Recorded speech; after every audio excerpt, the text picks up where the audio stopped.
स्वागत है दोस्तों आपका इस YouTube चैनल में। इस वीडियो में हम जानेंगे अक्षांश और देशांतर रेखाएं किसे कहते हैं या इनका क्या मतलब होता है।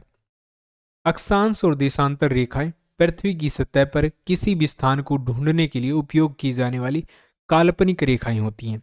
ये रेखाएं हमें पृथ्वी पर किसी भी स्थान को सटीक स्थिति बताने के लिए होती हैं। आपने देखा होगा जो ग्लोब होता है, हमारी जो पृथ्वी है, उसके ऊपर इस प्रकार से रेखाएं खींची जाती हैं। एक खास डिग्री के हिसाब से इनको खींचा जाता है इस प्रकार से। इन्हीं को हम जो है अक्षांश और देशांतर रेखाएं बोलते हैं। अब ये किस प्रकार से होती है वो इस वीडियो में हम आगे जानेंगे। मान लीजिए आप दिल्ली की स्थिति जानना चाहते हैं।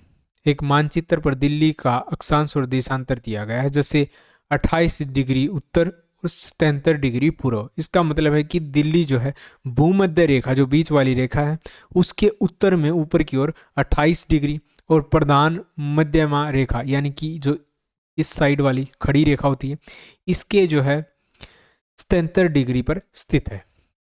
अक्षांश रेखा भूमध्य रेखा के समानांतर पूर्व से पश्चिम दिशा में खींची गई काल्पनिक रेखाएं अक्षांश रेखाएं कहलाती हैं, यानी कि इनको इस साइड खींचा जाता है इस प्रकार से। जैसे ये इंडिया का मैप है, तो ये इस प्रकार से जो रेखाएं होंगी इसको जो है हम अक्षांश रेखाएं बोलते हैं। और भूमध्य जो है बीच वाली रेखा होती है, जो भारत से भी गुजर कर जाती है। इनका उद्देश्य ये रेखाएं पृथ्वी को उत्तर और दक्षिण गोलार्ध में विभाजित करती हैं। अक्षांश को डिग्री, मिनट और सेकंड में मापा जाता है। भूमध्य रेखा को 0 अक्षांश बोला जाता है, यानी कि जो बीच वाली रेखा है, इससे ऊपर जब हम जाएंगे तो 1 डिग्री, 2 डिग्री, 3 डिग्री, इस तरह से। नीचे जाएंगे तो सेम 1 डिग्री, 2 डिग्री, 3 डिग्री, इस तरह से। उत्तर में जाने पर अक्षांश का जो मान है वो बढ़ता है और दक्षिण में जाने पर जो अक्षांश का मान है वो घटता है, यानी नीचे की साइड घटना, ऊपर की साइड बढ़ना। भारत का अधिकांश भाग जो है उत्तरी गोलार्ध में पड़ता है, क्योंकि ये जो रेखा है ये यहाँ पड़ती है और भारत जो इस तरह से, तो ज़्यादातर जो हिस्सा है भारत का वो ऊपर की साइड आता है।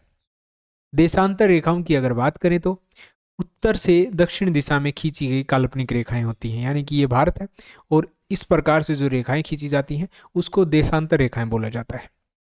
ये रेखाएं पृथ्वी को पूर्व और पश्चिम गोलार्ध में विभाजित करती हैं। देशांतर को भी डिग्री, मिनट और सेकंड में मापा जाता है। प्रधान मध्यम रेखा 0 देशांतर होती है, सेम वैसे ही 0 डिग्री की, और यह ग्रीनविच इंग्लैंड से होकर गुजरती है, यानी यूरोप वाला ये जो पार्ट होता है, यानी यहाँ पर रूस आ गया, मिडिल ईस्ट आ गया, अफ्रीका आ गया, तो ये जो है यहाँ से गुजरती है। ठीक है। भारत का मानक समय ग्रीनविच मिनट टाइम से 5 घंटे 30 मिनट आगे होता है। यही था दोस्तों इस वीडियो पसंद आए तो लाइक करें, शेयर करें, चैनल को सब्सक्राइब जरूर करें। Thanks for watching.